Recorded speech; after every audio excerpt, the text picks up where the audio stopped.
세상에 숨겨진 비밀과 미스터리한 이야기 아카이브. 오늘은 수세기 동안 인류가 찾아 헤맸지만 아직도 그 실체가 밝혀지지 않은 전설적인 유물을 이야기해 보려고 합니다. 바로 성배입니다. 성배는 단순한 잔이 아닙니다. 이 잔을 가진 자는 영생을 얻거나 신비한 힘을 지닌다는 전설이 있죠.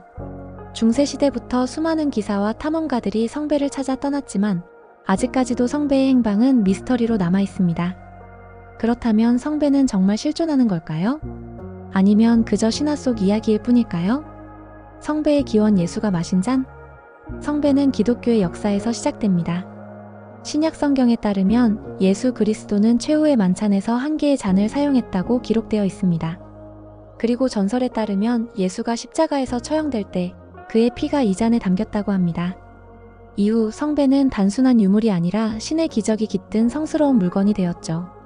중세시대에는 성배를 차지하기 위해 수많은 모험이 벌어졌고 그 과정에서 전설이 더욱 확대되었습니다. 성배를 찾아 떠난 사람들. 성배를 가장 유명하게 만든 이야기는 아서 왕과 원탁의 기사들입니다. 전설 속에서 아서 왕과 기사들은 성배를 찾아 떠나지만 아무도 그 행방을 알지 못한 채 끝이 나죠. 그렇다면 이 전설이 단순한 이야기일까요? 중세시대에는 성배가 실제로 존재한다고 믿는 사람들이 많았습니다. 왜냐하면 성배를 보관하고 있다고 주장하는 장소들이 있었기 때문입니다. 성배는 어디에 있는가? 현재 전 세계에는 성배로 추정되는 유물들이 존재합니다. 스페인 발렌시아 대성당. 스페인의 발렌시아 대성당에는 진짜 성배라고 불리는 잔이 있습니다. 12세기부터 왕들의 대관식에서 사용되었고 몇몇 교황들도 이 잔이 성배일 가능성이 크다고 인정했죠. 영국 글래스턴베리 수도원. 일부 전설에서는 성배가 예수의 제자인 요셉에 의해 영국으로 옮겨졌다고 합니다. 글래스턴베리 수도원의 한 우물에서 발견된 물이 치유의 힘을 가지고 있다는 주장도 있습니다. 이는 성배의 능력 때문이라는 설이 제기되었죠. 프랑스 레네르 샤토. 프랑스의 작은 마을 레네르. 샤토에서도 성배와 관련된 암호가 발견되었습니다. 일부 역사학자들은 템플 기사단이 성배를 이곳에 숨겼을 가능성이 있다고 주장합니다. 그렇다면 성배는 정말 실제하는 걸까요? 성배의 진실 과학과 역사는 어떻게 보고 있을까? 첫 번째 가설 성배는 전설에 불과하다. 많은 역사학자들은 성배가 중세시대에 만들어진 신화일 가능성이 크다고 주장합니다. 성경에는 예수가 사용한 잔이 신비한 능력을 가졌다는 기록이 전혀 없으며 중세 이후 갑자기 성배 전설이 확산된 점이 이를 뒷받침합니다. 두 번째 가설 성배는 실제 유물이지만 기적의 힘은 없다. 일부 학자들은 예수가 사용한 잔이 실제 존재할 가능성을 제기합니다.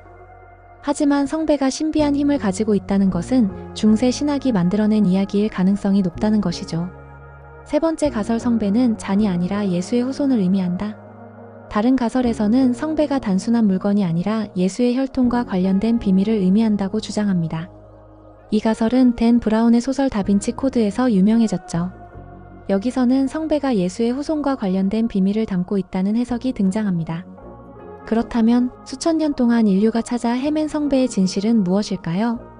성배의 미스터리는 계속된다. 성배는 정말 실존하는 유물일까요? 성배가 신비한 능력을 가지고 있다면 왜 아직도 발견되지 않았을까요? 혹시 성배는 우리가 알고 있는 것과는 전혀 다른 의미를 가진 걸까요? 성배에 대한 논란은 아직 끝나지 않았습니다. 하지만 한 가지 확실한 것은 이 미스터리는 앞으로도 계속될 것이라는 점입니다. 여러분은 어떻게 생각하시나요? 성배는 정말 존재하는 걸까요? 아니면 단순한 전설일까요? 아카이브는 항상 여러분의 의견에 귀 기울이고 있습니다. 그럼 다음에도 더 깊은 이야기로 찾아뵙겠습니다. 지금까지 아카이브였습니다.